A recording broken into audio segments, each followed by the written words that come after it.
Bakit ang bait mo pag kaibigan mo ang kausap mo? Pag magulang mo, bastos ka. Alam mo ang magulang, mas matagal mo yung nakasama. Yan ang bumuhay sa'yo. Bakit sa magulang mo, hindi mo maibigay yung tamang respeto?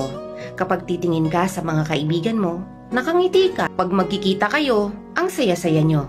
Kinakamusta mo sila, pero ang magulang mo, hindi mo man lang magawang kamustahin.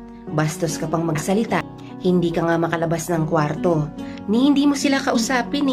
Ito tandaan mo, kaibigan, oo, okay lang yan. Nakakapag-open tayo ng mga gusto at ayaw natin sa buhay. Sa mga kaibigan, meron sa kanila sumasabay sa mga trip natin.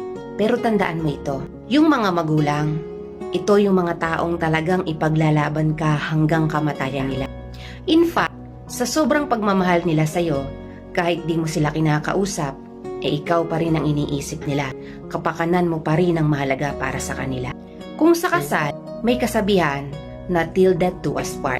Pero may mga mag-asawang naghihiwalay pa rin. Pero alam mo, ang connection mo at ng magulang mo, hindi yan mawawala. Bagkus sasamahan ka pa hanggang sa kahuli-hulihang hininga nila at handang ialay ultimo buhay nila para sa'yo. Kaya sana, kung mabait ka sa mga kaibigan mo, dapat 10 times pa sa mga magulang mo.